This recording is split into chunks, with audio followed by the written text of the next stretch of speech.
Buenas noches, Lucho. Buenas noches, Lucho. De Juan Pimpirulingo, doctor Juan Falconi. ¿Qué pasó con el tema Contraloría? Cuéntenos cómo está eso. Bueno, esto es realmente inusitado, es totalmente, yo diría, novedoso en los anales de la historia jurídico-política ecuatoriana, porque es un concurso que empezó patas arriba. Ya lo he dicho algunas veces, pero es necesario hacer un apretado resumen. Se cambió el Consejo de Participación cuando lo presidía la ingeniera Almeida para poner al doctor Ulloa, el doctor Ulloa seguidor de Lazo. Lo primero que hizo fue cambiar el reglamento del concurso con el que ya había empezado el concurso, etcétera, etcétera. Iba prácticamente todo dirigido contra mí en particular, pero los concursantes que han sido engañados, estafados, víctimas del fraude, que voy a explicar rápidamente, son muchos, no soy solo yo, porque entonces se empezó la trampa y el fraude, en mi caso particular, introduciendo un informe, un documento falsificado en mi carpeta, y además se mutiló otro documento de la propia Contraloría. Cuando se resolvió esto y apelé, porque se resolvió favorablemente, quedaron desconcertados que yo apelé ante el Consejo de Participación Ciudadana, que es el órgano superior de la Comisión Ciudadana, y sin embargo, que se ordenó y se resolvió, se remitió todos los antecedentes a la Fiscalía, porque ahí se cometió clarísimamente un delito de falsificación, un delito de alteración y mutilación de documento público, y todo esto configuró otro delito, solo hasta ese momento, hasta ese punto, que es el delito del deber de denunciar, artículo 422 del COIP, Código Integral Penal. ¿Y por qué se dio en la evolución del derecho penal ecuatoriano? Eso es lo que antes se denominaba el encubrimiento. Encubrimiento. Y entonces el encubrimiento se lo cambió de figura y de tipo penal para llamar el deber de denunciar. Quien no denuncia algo, y particularmente un funcionario público que está obligado a denunciar, en la práctica termina encubriendo, así de sencillo. Y entonces ese encubrimiento, eso está ahí en la Fiscalía en trámite. Yo he presentado de cuando en cuando un escrito, pero ahí habrá temas más urgentes, más importantes, más trascendentes. No se ha movido para investigar este delito tan grave de falsificación y encubrimiento. ¿Para qué? Para ir amañando el concurso desde el mero principio. Y eso iba dirigido directamente contra Juan Falconi, quien habla.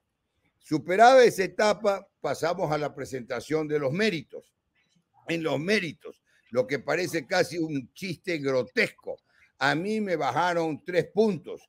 Con modestia lo digo, Richard y Lucho, y para la audiencia. Mi carpeta valía 51 sobre 50 y me bajaron 4 puntos, 3 eran los que necesitaba, para ponerme 47 sobre 50.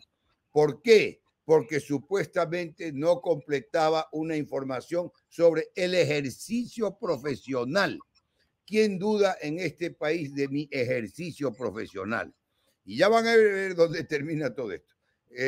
Ejercicio profesional, porque no había presentado de recibos, contratos profesionales, de qué caso se trataba, todo lo que configuraba, y así lo expliqué en detalle, violación del secreto profesional, que es un delito también tipificado en el Código Integral Penal, en el COIP, está previsto en la Constitución, en la Ley de Federación de Abogados, en el Código Orgánico de la Función Judicial.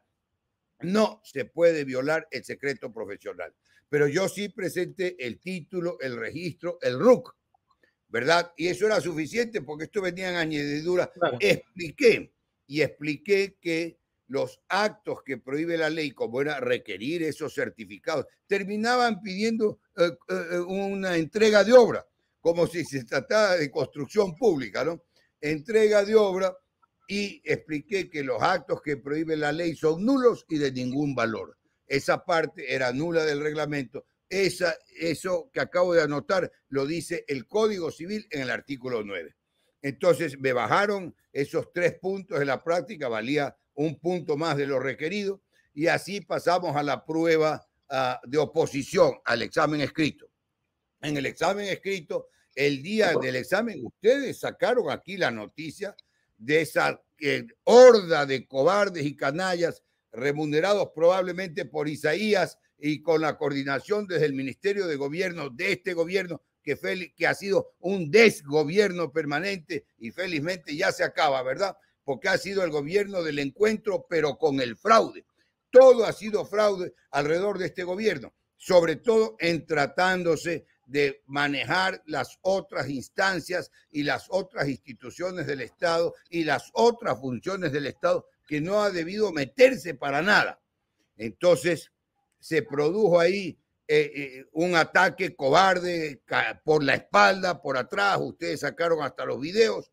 Y eso también está en trámite en la Fiscalía. Yo ya reconocí la denuncia, ¿verdad? Y ya pedí que den la versión 2 personas del Ministerio de Gobierno, que hasta ahora eso no se ha despachado, no se ha atendido. Pero bueno, de ahí, entonces, se produjo en la tarde un corte de energía eléctrica. El secretario de la Comisión Ciudadana denunció las irregularidades, denunció por escrito que había inconsistencias, que se había hecho alteraciones y se hizo públicas unas supuestas notas en las que a mí me ponían 32 sobre 50, pero resulta que mi examen vale muchísimo más. Pedí la recalificación de las carpetas y pedí la recalificación del examen y no, se lo denegó simplemente diciendo no está fundamentado, cuando ambas cosas están plenamente fundamentadas. Pero eso se lo denegó violando derechos constitucionales, violando el debido proceso, que es cualquier tipo de proceso. El proceso judicial es una especie del género procesos, y violando la seguridad jurídica y violando los derechos individuales. Se violó todos esos derechos. Se hizo pública una disque notas preliminares sacadas al azar mientras el secretario denunciaba todas estas trampas, estas irregularidades por escrito. La respuesta fue que suspendieron al secretario.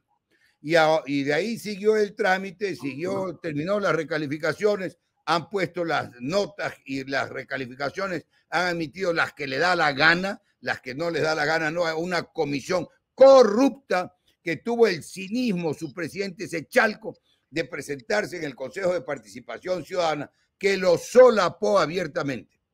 No pudo contestar las preguntas que el consejero Verduga le planteaba, que hizo contra las reglas legales sesiones secretas y que dijo, pero que de todas maneras las tenía grabadas en su celular particular. Esto ha sido un homenaje y una secuencia a la trampa, a la trafacía, a la sinvergüencería, al fraude de pies a cabezas. Y ahí estamos a este punto en que ese Consejo de Participación alcahuete, ¿verdad? Y alcahuete, a carta cabal, está pidiendo que ya posesionen al triunfador. Yo no, al supuesto triunfador, al que tendría más puntos. Yo no he hecho ni voy a hacer pelea personal con él. A mí me da igual quién sea, quién se llame, cómo se llame, que comparemos las carpetas ante el público, porque cuando sacaron los sobres no hubo notario, estaba el notario, pero no hubo sacar de los sobres, abrir los sobres para ver los exámenes que estaban dentro, y aunque sea exhibirlos al público. O sea, ha sido un fraude tras otro, sesiones secretas, no se permitió a la veeduría porque reclamaban mucho que esté presente en las sesiones, y en las sesiones secretas hicieron lo que les da la gana. Tanto que hubo una comisionada que peleaba durísimo para que le suban las notas al supuesto mayor puntaje. Y después la misma comisionada peleaba durísimo para que le bajen las notas. Melissa Cabrera, diciendo que se había equivocado. ¿Qué es esto? ¿Un juego del más tramposo o un concurso del Estado para nombrar una muy alta autoridad del Estado?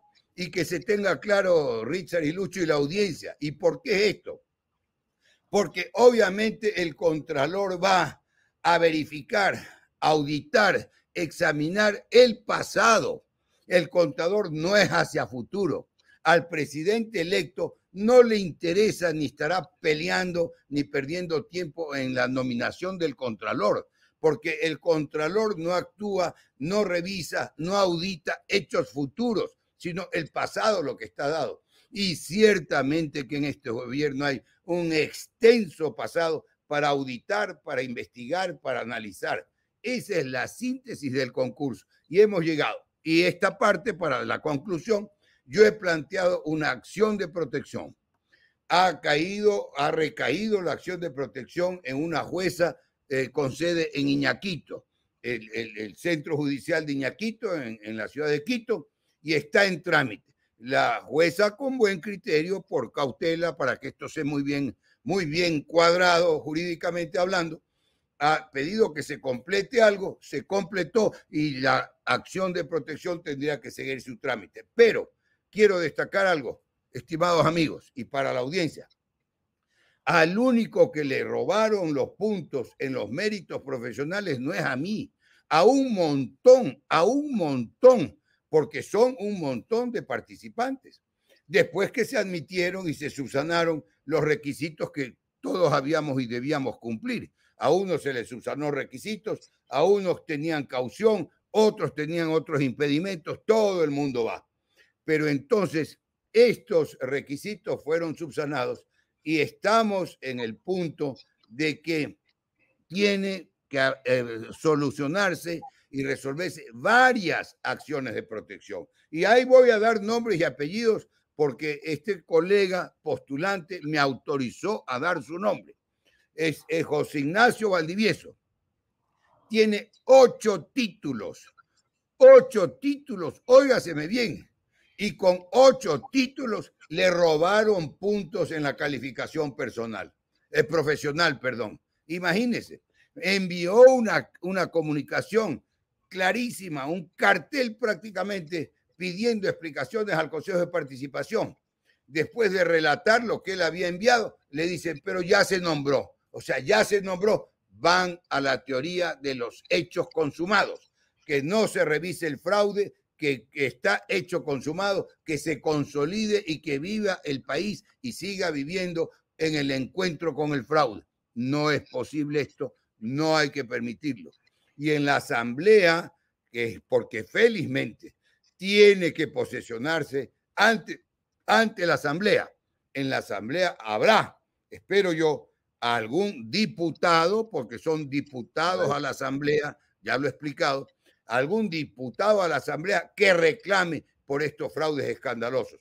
Ya se destituyó en juicio político a un consejo de participación, ya se ha destituido en juicio político a varios funcionarios y entonces no sería nada nuevo.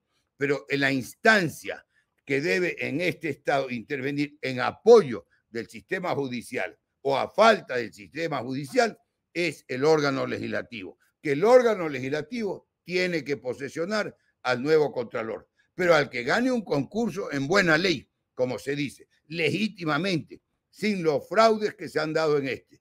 No sé si eso está claro a este punto, Richard y Lucho, para que quede absolutamente claro ante la audiencia, o requieren ustedes algún otro tipo de explicación, de comentario. Estoy listo para hacerlo. Yo quiero saber algo, doctor, que me ¿Cómo no? preocupa mucho. ¿Quién está atrás de todo esto? ¿Lazo? Bueno. ¿O hay un poder arriba de Lazo? Porque, mire, a ver, haber tirado abajo su candidatura no es obra de cualquiera, pues saben que tenían que protegerse con alguien que lo puedan manipular. ¿Quién está atrás de todo eso? Alguien que lo pueda manipular o alguien que sea, más claramente dicho, obediente, ¿verdad? Obediente. Claro, y yo ya he dado muestras como superintendente de bancos que a mí no me compran. Eso está a la luz pública en Ecuador y en muchas partes del mundo, ¿verdad? Porque yo fui quien denunció el fraude de Filambanco y yo fui quien denunció con mi nombre y con mi firma el caso Filambanco y el feriado bancario, los antecedentes del feriado bancario, cómo gestionaron la ley en el Congreso, de esa época se llamaba Congreso, cómo gestionaron en 1998. Y al día siguiente que se expidió esa ley, yo tengo el acta del Congreso, señores, y la puedo exhibir en cualquier momento. Y déjeme decir algo, porque esto sí es más o menos novedoso, para que no en la tergiversación infame y en la falacia política no se cambien las cosas. En esa acta del Congreso donde se aprobó la ley de la AGD, estaba el diputado Jaime Nebot Sadi y protestaba por esa ley y reclamaba que esa ley no podía tener nombre y apellido. Eso dice el acta de la sesión. ¿De acuerdo? Entonces, que eso quede claro para la historia. Se aprobó la ley, al día siguiente pasó Filambanco al manejo de la AGD y al día siguiente le dieron los primeros 140 millones de dólares, después le dieron 260 millones de dólares más. Todo esto es en diciembre de 1998. Y claro, no hay más de un bellaco a quien obviamente le han pagado para que diga eso, el que está remunerado para decir que yo soy el autor del feriado bancario. Yo no era funcionario, yo fui el superintendente de bancos que investigó el feriado bancario y que denunció los fraudes derivados del feriado bancario.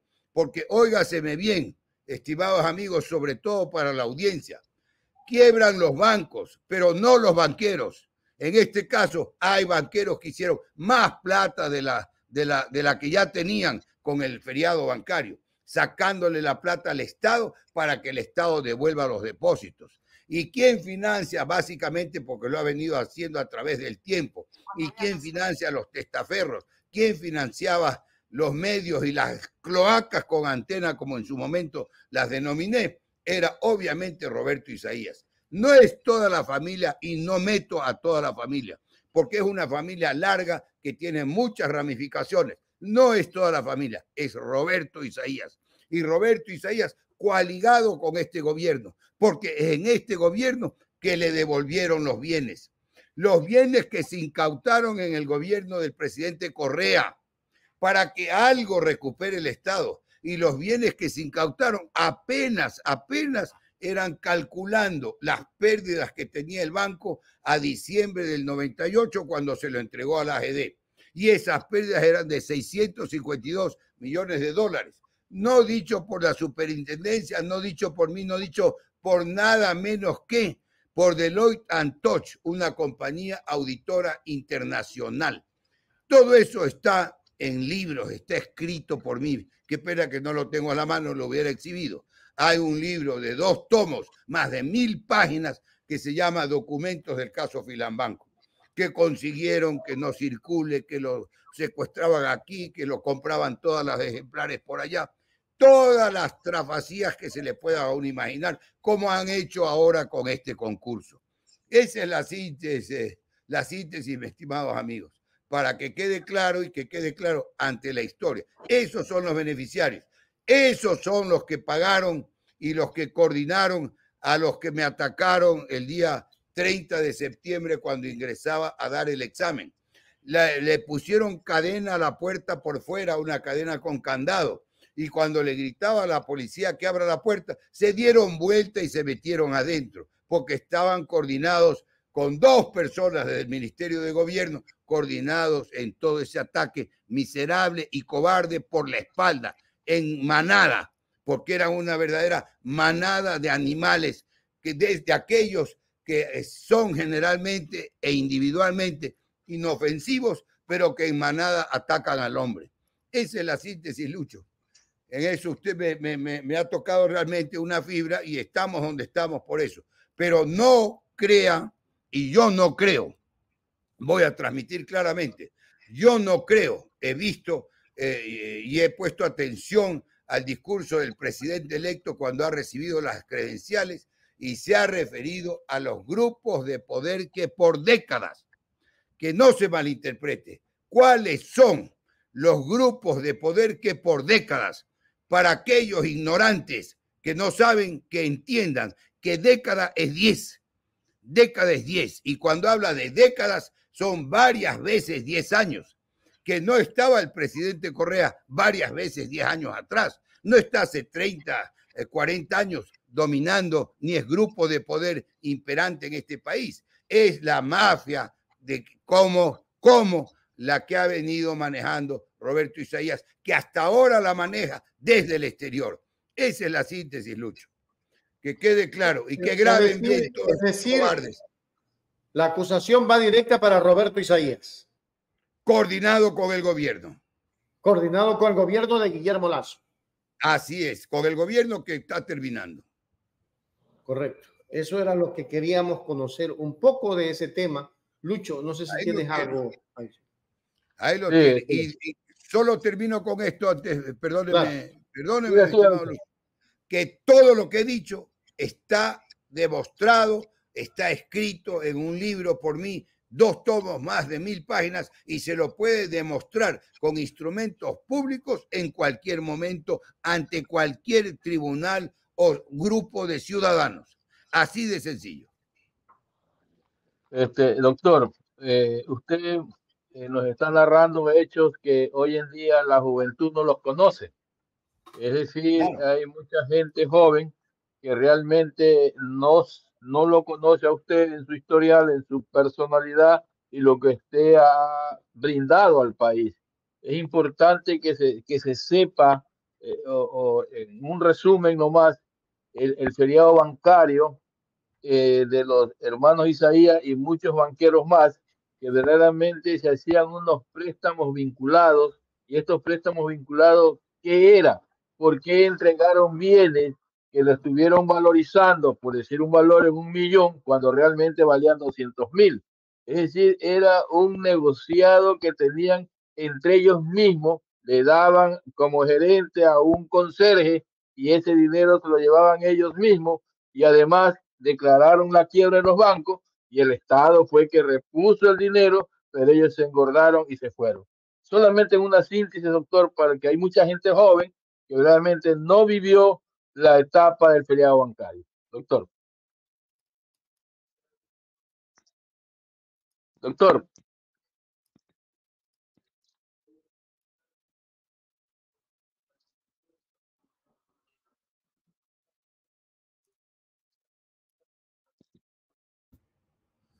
Ahí estamos. Ahí estamos, perfecto. Yo decía, Lucho, que esto obviamente fue a fines del siglo pasado. Estamos hablando de 1998. Y calcule a usted, mayoritariamente la población ecuatoriana es una población joven, mayoritariamente. Y entonces, calcule en el año 98, los que apenas tendrían 4, 5, 8, 10 años, no pueden, si bien pudo haberse dado las noticias a esa época, no la registraron en la memoria, no entendían los hechos de que se trataba. Y usted me da la oportunidad, bien entendido que me interrumpe, me pide aclaración en cualquier momento, de tratar de hacer una apretada síntesis como usted lo dice. ¿De dónde viene el tema? Había una institución que se llamaba los créditos de liquidez. Hablo de institución jurídica.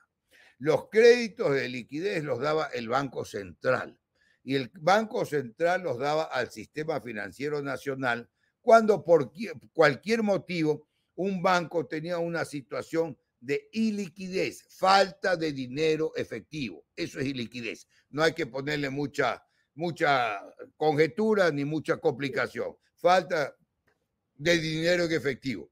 Y entonces se daban los créditos de liquidez de cuando en cuando había corridas, no se diga cuando había pánico bancario. El pánico bancario va todo el mundo a retirar la plata de un banco cuando hay rumores del banco.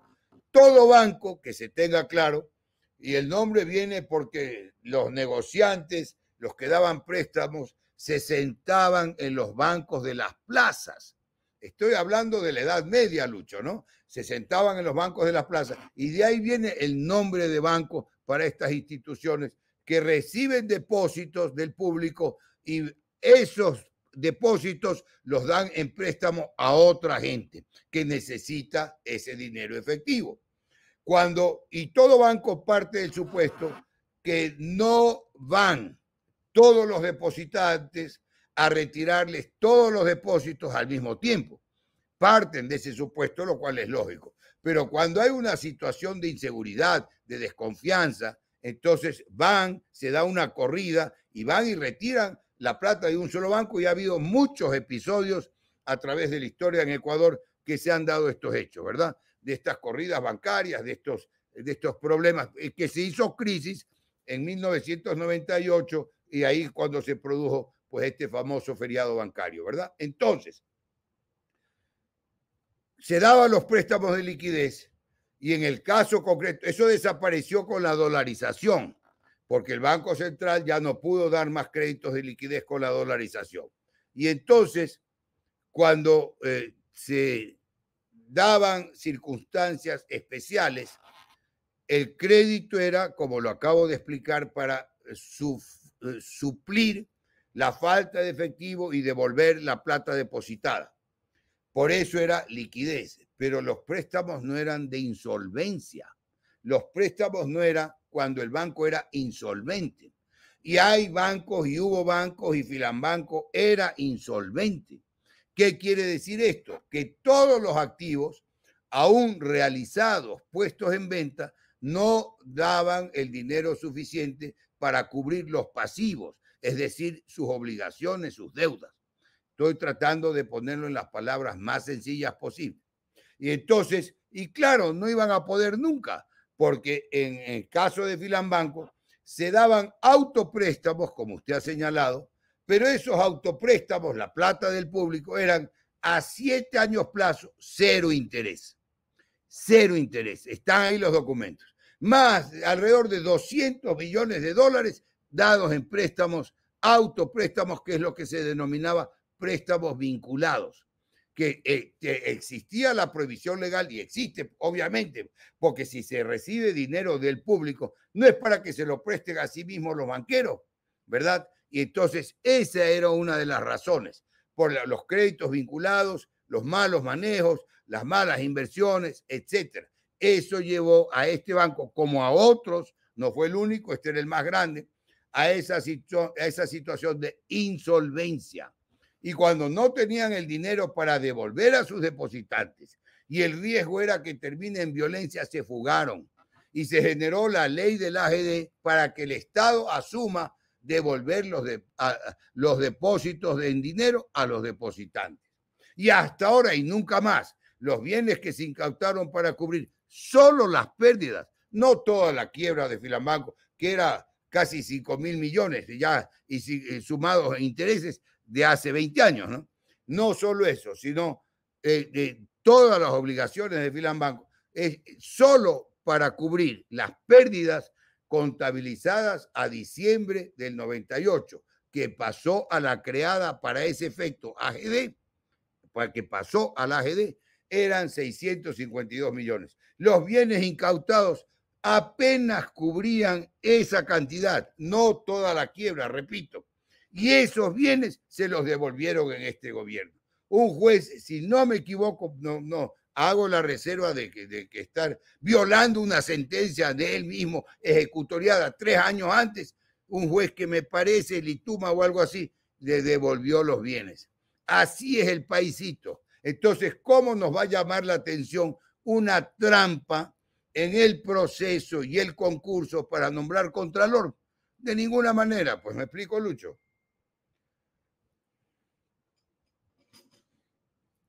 No sé si he sido claro. No le oigo. Lo contrario, ahora es lo contrario. Usted no me escucha. Es para empatarlo, pues, doctor. Ahí vamos, claro. Ahí vamos. Entonces, ustedes decían antes que el contralor hace su función en hechos futuros, es decir, de acuerdo a las normas de Contraloría, hay el control es previo, concurrente y posterior. Entonces, claro, ¿a qué le tienen miedo a un funcionario como usted, que realmente ha demostrado honestidad y rectitud en la toma de decisiones? Porque yo recuerdo que el AGD, desde que se creó hasta que realmente se efectivó los bienes incautados, pasaron muchos años y nunca se incautaba nada, pues, doctor. Siempre había un enredo, siempre había una cuestión, y eran los intocables que nadie podía meter la mano para restituir ese dinero al Estado. Y usted fue una de las personas que participó en eso de que se incautó de verdad, y hoy en día esos edificios están prestando un servicio a la sociedad, al público, registro civil, el asunto que tenemos lo que es el Banco de Progreso, donde están la mayoría de entidades públicas ahí. Entonces, doctor, sí, verdaderamente se logró rescatar algo de la deuda, pero lo que usted está diciendo, esa devolución, no se puede reversar ya, no puede haber una impugnación a aquello, el procurador ¿dónde estuvo? Ah, sí, pues el procurador estaba dormido probablemente, pues, ¿no? Pero a ver, ¿cuánto sueño tendría, pues, ¿no? ¿Cuánto sueño tendría para estar dormido mientras todo esto ocurría? ¿Y dónde estaba el presidente de la República que se metía en pequeños detalles de otros temas? Pero esto se le pasó por alto, ¿verdad? Se le pasó por alto que a sus colegas y amigos le devolvían los bienes que ya habían pasado a propiedad del Estado. Pero esto, la historia ahí es larguísima, pues, Lucho. Se fundamentaban en eso, en un disque, yo lo tengo, disque, no lo tengo a la mano, no sabía que íbamos a hablar de esto, en un disque dictamen del Comité de Derechos Humanos de la ONU con sede en Ginebra. Y ese dictamen no dice nada que le devuelvan ningún bien a nadie. Todo lo contrario, ese dictamen avala el juicio penal que se siguió en contra de ellos, que con un absurdo y trasnochado recurso de revisión lo cambiaron. No, sí, en materia judicial tienen el récord, ¿verdad? Entonces, por eso yo he dicho que en Ecuador, jurídicamente hablando, lo imposible es lo probable. Ese es el país que vivimos y estamos viéndolo y viviéndolo a diario, ¿verdad? Y viene desde esta época y antes. Entonces yo intento ver, porque no hay por qué tergiversar ni entender mal el presidente electo, que en 2 días será ya el presidente en ejercicio, de pocos días, perdón, en 2 días se instala la asamblea, el presidente electo jamás podía haberse referido por décadas grupos de poder como se quiere tergiversar al correísmo ni nada de eso, porque no es hace décadas, o sea, una serie de épocas de 10 años cada una que está en la actividad política del presidente Correa, ¿verdad? Entonces, que se entiendan bien las cosas, que no se tergiversen en esos que ya tienen el cerebro engangrenado por el odio y por la tergiversación, ¿verdad? Y ahí obviamente que me refiero a colegas de ustedes que tienen totalmente engangrenado el cerebro y creen que con sus reflexiones, entre paréntesis, porque los fanáticos no tienen la capacidad de reflexionar, menos los odiadores, que es una etapa muy alta del fanatismo, ¿verdad? Menos ellos tienen para reflexionar, creen que engañan a la gente, engañan al público. No, señor, la gente se da más o menos cuenta y por eso yo siempre estoy recomendando que se eduquen, que se preparen, que se informen. La juventud tiene que prepararse y eso es lo que hay que alentar, que se preparen, que no sean orgullosos de su juvenil ignorancia. Eso es lo que necesitamos. Un pueblo no es subdesarrollado, algunas veces lo he dicho ya, sino subeducado. Tiene que educarse para desarrollarse. Esa es la síntesis, Lucho. Doctor, entonces para que la juventud que nos sigue, recordar que los señores Isaías tenían un monopolio de empresas en el Ecuador y en ellas tenían el poder de la comunicación, tenían el asunto de los canales. Entonces ahora sí, para que se entienda la audiencia, el por qué la persecución, el asunto de bajarle los puntos y todo lo demás a usted, doctor, es porque realmente existe un poder y ese poder es el que está obstaculizando el asunto que usted llegue. ¿Usted lo cree así, doctor? Así es, ese es el poder fáctico, es el poder de hecho, el que está alterando toda la estructura jurídico de un país, en este caso toda la estructura jurídico-política de Ecuador, porque esa es una trampa de principio a fin, y así han vivido y así se maneja, no conocen otra ruta, Si el camino legal los lleva por aquí, prefieren ir por el camino torcido, porque ya lo lleva Isaías, ya lo lleva eso en la mente, la estructura mental del Roberto Isaías, insisto, individualmente señalado, ya tiene esa estructura mental, ¿verdad? Ok, eso gracias. es, así es, ¿sí? Lamentablemente esa es la historia.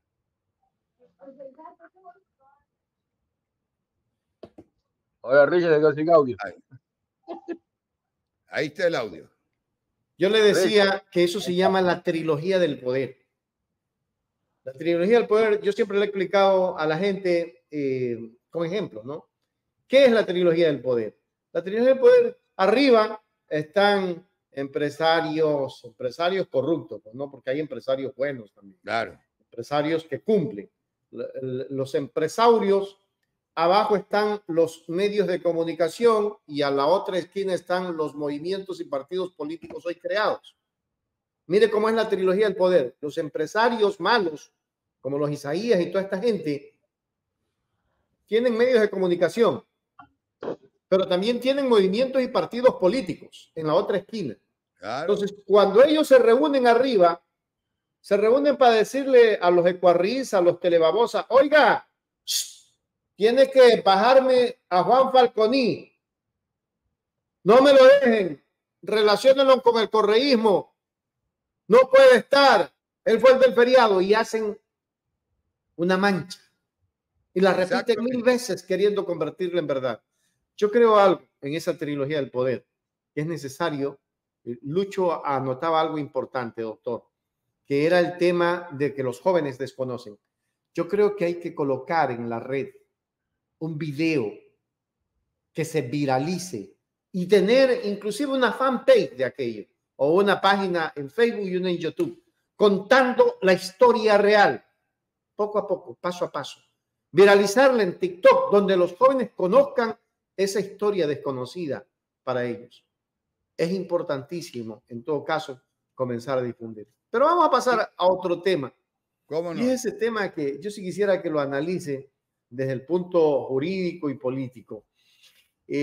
Bueno, ya se dio la alianza con ADN, ya están prácticamente las comisiones. Mañana el señor Klomp será el presidente de la Asamblea. La Revolución Ciudadana tendrá algunas comisiones importantes como la de fiscalización, que presidirá, entre otras cosas. Pero ya dijeron que el riesgo país por la culpa de Correa.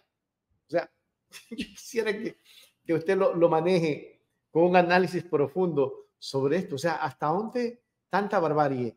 O sea, ¿hasta dónde siembran odio? Qué horror. Qué horror, Richard. Mire lo que dice usted, sí provoca risa, la verdad, ¿no? Provoca risa porque el riesgo país obedece a unos cálculos estrictamente económicos, ¿verdad?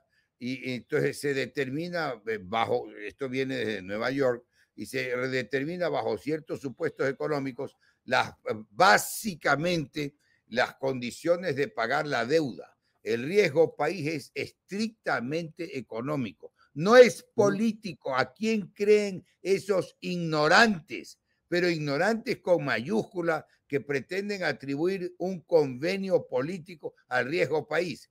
Si ese convenio político, que es público, notorio, no es reservado, no es secreto, si ese convenio, y mire la acepción, convenio, sinónimo de acuerdo, es un acuerdo, es un convenio, es llegar a una posición o a una decisión de hablar, de buscar 3 o 4 puntos de beneficio para el país que le den gobernanza al gobierno entrante. Eso iba a ser Lazo, pero salieron 4 ignorantes, 4 bellacos a oponerse al acuerdo. Y entonces, ¿quiénes, para empezar por ahí, un brevísimo análisis, quiénes deben imperar con su voluntad en el país? Los electores o 4 asesores o 4 profesionales de la publicidad o de las campañas. ¿Quiénes? ¿Verdad? Porque ahí lo amenazaron a Lazo, Lazo cedió a esas presiones estúpidas de 4 tipos y cerró ese acuerdo y no tuvo gobernanza en todo el periodo. en todo el periodo, pero además no tuvo gobernanza porque se fue al extremo de pretender, y no voy a repetir esa historia en detalle, pero de pretender manejar las otras funciones e instancias del Estado, del poder público, cuando nadie lo nombró dueño del país para hacer y deshacer a su antojo. Solo lo eligieron presidente. Y aquí la mayoría ha elegido a esos dos grupos. Y en el orden a los tres grupos: Revolución Ciudadana, ADN y Social Cristianos. Esa es la mayoría electoral del país. Y en buena hora que empecemos a tener un país civilizado, porque si no se habla, si no se llegan a acuerdos básicos, entonces se habla del canibalismo político. ¿Qué queremos? Que se saquen los ojos en la asamblea, que el seno de la asamblea, en vez de ser lugar de debate, y en el debate existe el debate para oír la opinión contraria, y de ahí puede uno cambiar de opinión, porque para eso es el debate, para oír los argumentos, para oír los ejemplos, para oír las experiencias del otro lado, del otro sector. Para eso es el debate, que se entienda, por Dios. Y entonces eso puede hacer cambiar de opinión. En el caso del gobierno que termina, lejos de intervenir en el debate civilizada y racionalmente, se generó el conflicto para después echarle la culpa a la asamblea de la falta de gobernanza, ¿verdad? Si vamos al debate, permítame contar una historia brevísima, en pocas palabras, que alguien que desafió nada menos que al Imperio Británico, ¿verdad? De la Edad Media para acá. En la Edad Media, el imperio más importante era el Imperio Británico. Es decir, pasamos de la Edad Antigua del Imperio de Roma, en la Edad Media el Imperio Británico, y esa fuerza del Imperio Británico lo llevaba a dominar medio mundo.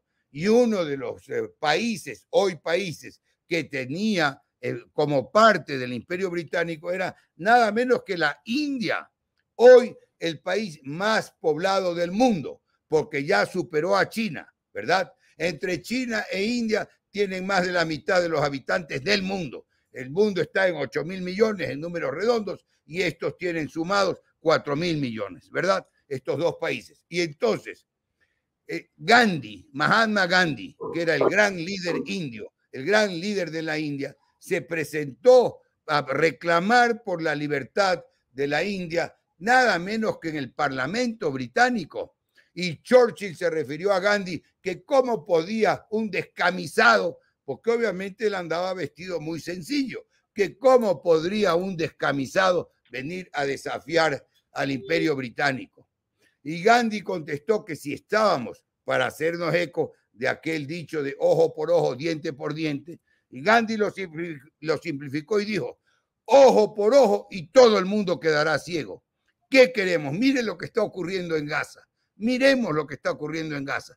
Obviamente, ejemplo que nunca se acerque a algo ni que se asemeje por estas tierras. Pero una cosa es vivir, ¿qué quieren? Bajo el conflicto, porque le tienen odio a alguien y le tienen odio a esa persona o a ese líder político porque los puso en su puesto, porque pisó callos de corruptos, pisó callos de abusivos. Ese es el odio y eso es lo que no le perdonan. Y digamos las cosas con claridad, Richard. Entonces, ese acuerdo solamente permitirá más tranquilidad en el país. No puede, de un lado, estar reclamando paz, armonía para trabajar, llegar a consensos para trabajar en paz en el país, para generar producción, para generar riqueza, que haya más trabajo. Y 4 diablos, 4 asesores, 4 que no pueden intervenir ni en una elección de su barrio, quieren ser los que impongan su criterio de que con quién, los que ganan las elecciones,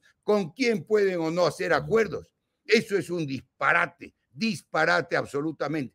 ¿Quién les ha dado a esos sujetos? Que no tengo por qué dar nombres, Richard, no se trata de personalizar ese tipo de diferencias, ¿verdad? ¿Quién les ha dado? ¿Qué votos, qué respaldos tienen para vetar o no vetar acuerdos a los que lleguen los que ganaron las elecciones? Por Dios, eso es tan sencillo como eso, mi estimado Richard. No sé si he sido claro, pero esa es mi opinión respecto de esos convenios, ¿no? ¿Verdad? Acuerdo viene de acordar. Un acuerdo político es legítimo.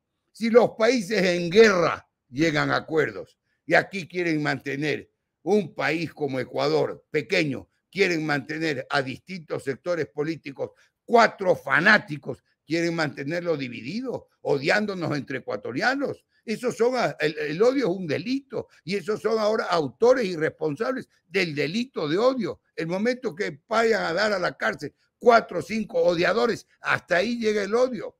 Eso es todo, Richard. No se puede permitir semejante tergiversación por el odio, ¿verdad?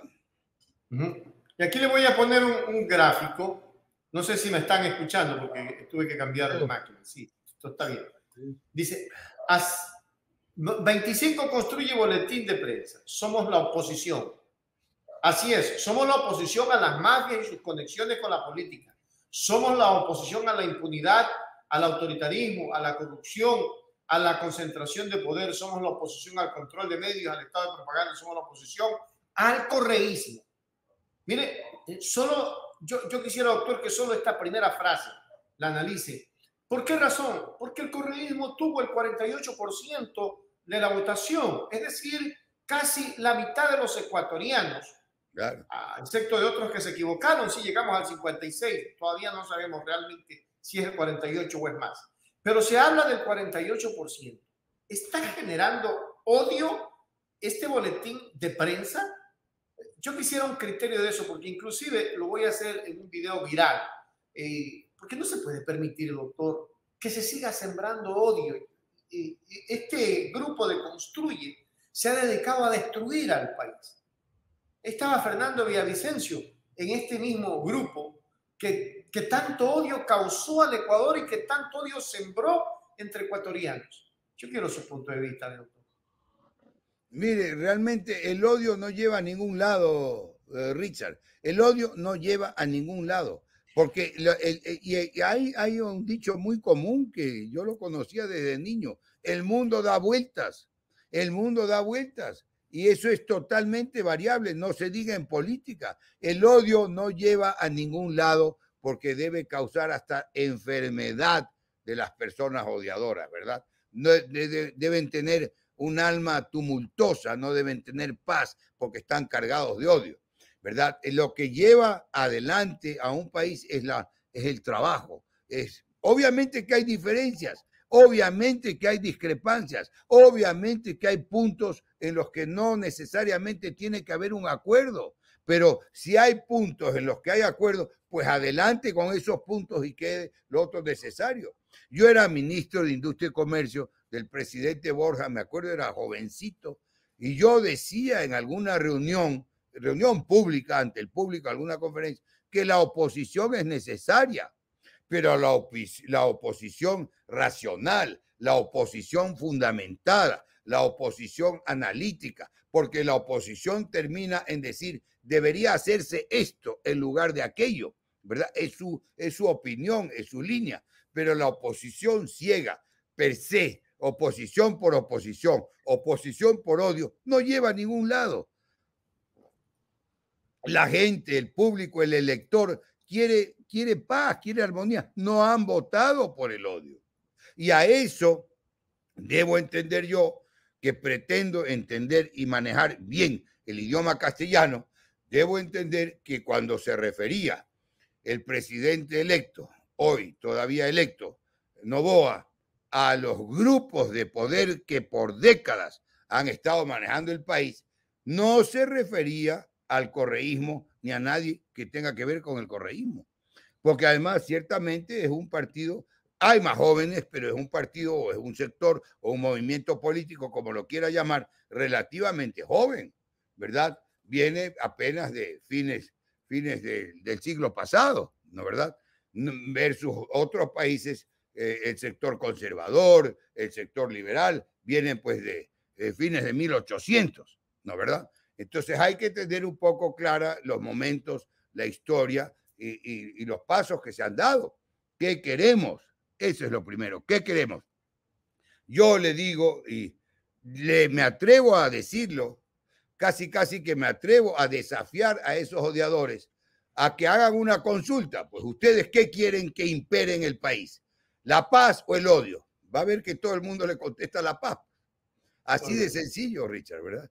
Y esa es una encuesta que la podemos hacer a nivel de amigos, a nivel más amplio, a nivel de barrio, a nivel de sectores. Y finalmente es la encuesta que se hace a nivel político que se manifiesta en las urnas, porque la gente escoge en las urnas, ¿verdad? Y no está escogiendo a los odiadores, está escogiendo al discurso positivo, está escogiendo a quien hace propuestas sensatas, a quien propone generar trabajo, a quien propone empleo, y eso no se consigue odiándonos los unos a los otros, ¿no? Ese es a grandes rasgos, Richard. No he leído, quiero no robarle, puedo leer aquí ese mensaje, ¿no? Sé que tiene usted un compromiso ahora, pero quiero robarle 2 minutos. ¿Cómo no? ¿Se tiene que destituir al presidente Lasso en este tiempito que queda o hay prioridades? ¿Y puede Carrillo posesionarse habiendo sido destituido en temas jurídicos? Mire, es un punto interesante que usted toca, Richard, y hay que ponerle los tiempos. Los tiempos. Podrían ser destituidos hasta el día anterior de que están en el ejercicio del cargo, ¿verdad? Pero una vez que cesaron en el cargo, básicamente por el cambio de gobierno, una vez que cesaron en el cargo, ya no pueden ser destituidos. Sería una barbaridad, pero sí pueden ser enjuiciados políticamente y censurados, lo cual les implica una prohibición, ¿ya? Eso sí es posible, o sea, diferenciando el juicio político de la destitución una vez que cesan en el cargo no cabe, pero el juicio político aún después de haber cesado en el cargo sí cabe. No sé si está clara la respuesta, Richard. Sí, pero me faltó una, la de Carrillo. ¿Se puede posesionar o no? Bueno, mientras no tenga una destitución en juicio político, sí podría. Pero está si destituido. Es que, claro, pero si es que en el juicio político ya no lo van a destituir de un cargo anterior, pero si lo censuran... A él se lo destituyó, doctor. A él se lo destituyó. Por el crimen de María Belén Bernal, por algunos temas se destituyó. Ya, si se lo destituyó, lo que él no podría es ejercer cargo público en el mismo periodo presidencial, en el mismo periodo de gobierno. Entonces, si cambia el gobierno, sí podría. Pero ese ya es un tecnicismo de tiempos, como le decía, ¿no? Los tiempos. Ahora, tendría que verlo, le estoy hablando de memoria, pero siempre hago yo la reserva, y lo digo en el estudio, siempre hay que consultar la ley. Confiamos en la memoria, ¿verdad? La regla es que no puede ejercer por la destitución en juicio político, no puede ejercer cargo público en el mismo periodo de gobierno. Pero ese periodo puede faltar 1 año, 2 años, 3 años o pocos días como estamos ahora viviendo, ¿no? Eso es lo que habría que ver. Doctor, en la ley del servicio público se habla taxativamente que toda persona que ha sido destituido no podrá ejercer ningún cargo público por 2 años. No hace esa diferenciación en cambio de gobierno. Es 2 años corridos. Desde que lo destituyeron, sí, 2 años corridos. No puede. Sí, podría ser, Lucho. Es la otra que iba a decir. La otra alternativa es 2 años. Pero podría ser. Tendría que, ahí sí hago la reserva de que no es un mecanismo que estamos usando a diario. No es un poco de lo que otras ramas del derecho que las tengo en la memoria. Y siempre la regla siempre fue, hay que revisar la ley, ¿verdad? Hay que chequear la ley, revisar la ley. Y ahí estaríamos plenamente seguros, ¿no? Pero es más o menos así. Más o menos debe ser. Si Lucho tiene clara la disposición legal, debe ser así. Así es. Así es, mi estimado Richard. Muy bien, mi doctor. Lo dejo con palabras finales y espero que le vaya bien en su compromiso esta noche. Sí, no faltaba más de ninguna manera, Lucho. Por esta vez he tenido que ajustarnos a 1 hora exacta de tiempo, que efectivamente tengo un tema que ya había adquirido y yo me excusé de estar a tiempo porque dije que no podía faltar a esta reunión con ustedes y con la audiencia.